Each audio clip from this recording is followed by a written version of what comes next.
In the quiet town of Elmswood, where the days moved slow and the seasons were like symphonies, Leah met Arin. They first crossed paths in the town library, both reaching for the same worn-out copy of Wuthering Heights. A soft laugh broke the silence as their hands touched. "You can have it," Leah said, her voice like a melody. "No, you take it," Arin replied, smiling, "but only if you promise to talk about it with me later." And so began their story. Leah was a painter, her world bursting with color.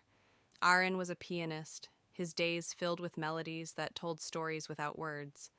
Together, they became each other's muses.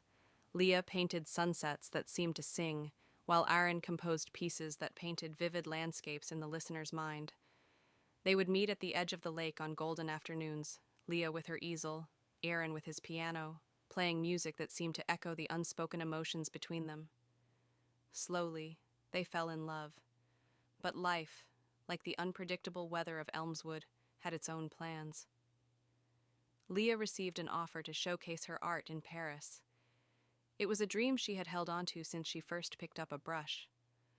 When she told Arin, he smiled, though his heart cracked. "You have to go," he said, his voice steady despite the storm within him. "I'll come back," Leah whispered. "It's not goodbye. It's just for now." They spent her last night in Elmswood under the stars, promising letters, calls, and a future where they would never be apart again. Leah left, taking with her the colors of Arin's world. For a while, letters flowed like a river, full of love and longing. But as months turned into years, the letters became fewer. Leah's world in Paris was bright and demanding, while Arin stayed behind, lost in a melody he could never finish. One winter, Arin received her final letter. It was shorter than the rest. "Dear Arin, life has taken me far from the person I was. I don't know if I can come back to Elmswood or to the dream we shared. I will always love you, but perhaps some stories are meant to remain unfinished." The words were a dagger. Arin sat by the lake, the place where they had shared their dreams, and played the melody he had written for her. It was beautiful, haunting, and incomplete.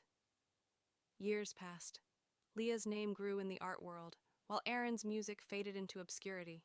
He never played his unfinished melody for anyone again, keeping it as a memory of the love that never was.